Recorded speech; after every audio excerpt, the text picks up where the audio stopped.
वादियों में अब तशरीफ लाएंगे बेबाक क़ियादत, बेलौस क़ियादत, नडर क़ियादत, आपके दुख दर्द में शरीक क़ियादत, कर्नल रज़ा, वार्ड नंबर 1 से उम्मीदवार लेफ्टिनेंट कर्नल रज़ा।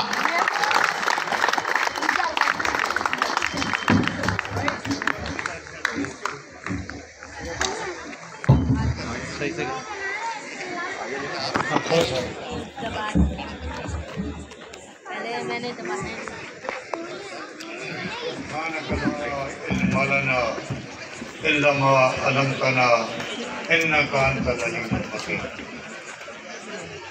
मेरे जमात इस्लामी के उज़ादारान, DYHS फेज़ 1 के बुजुर्गों, भाइयों, बहनों और दीगर बस्तियों से आए हुए इंतहाई काबिल एहतराम मेहमानान गिरामी, अस्सलाम वालेकुम। मैंने जैसे अब्दुल्ला साहब ने कह दिया है, मेरी साबका कारकर्दगी के बारे में और हत्ता कि मेरी शख्सियत के बारे में तमाम मेरे बुजुर्गों ने जो कुछ कहा है, शायद मैं उसके काबिल था या नहीं, मैं उनका शुक्र अदा करता हूँ, शुक्रिया अदा करता हूँ। लेकिन मैं एक बात खुलेआम कहना चाहता हूँ, मैं इस जगह पर खड़े हुए जो मकाम मुझे हासिल है, जो इज्जत मुझे मिली हुई है, ये खसूसी तौर पर फेज़ 1 की वजह से, DYHS फेज़ 1 के अवाम की तरफ से ये इज्जत मुझे दी गई है और मेरा अहद है, जब तक मेरे जिस्म में आखिरी खून का कतरा है, मैं फेज़ 1 के लोगों की खिदमत करता रहूँ।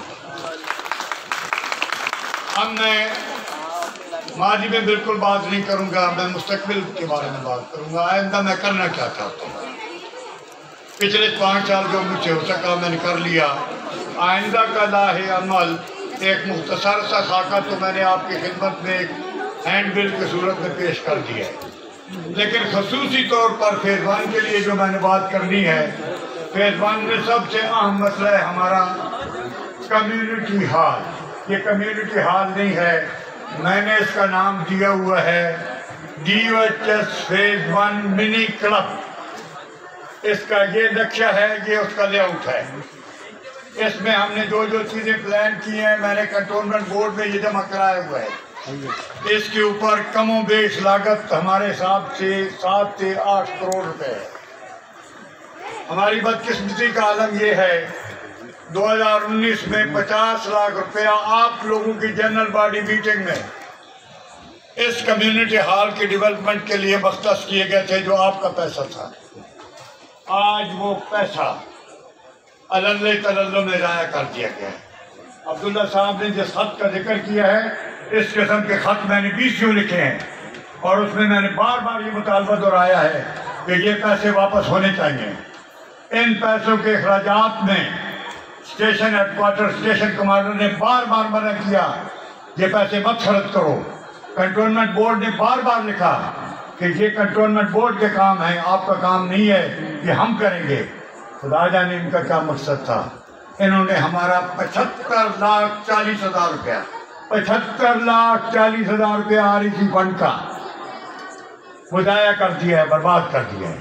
मसाजिद के पैसों में अभी जब जनरल बॉडी मीटिंग में मैंने आवाज़ उठाई थी, उसके नतीजे में ये फैसला तो कर दिया कि छतरियों के लिए जमा की हुई 15 लाख रुपए की वापसी शुरू हो गई है।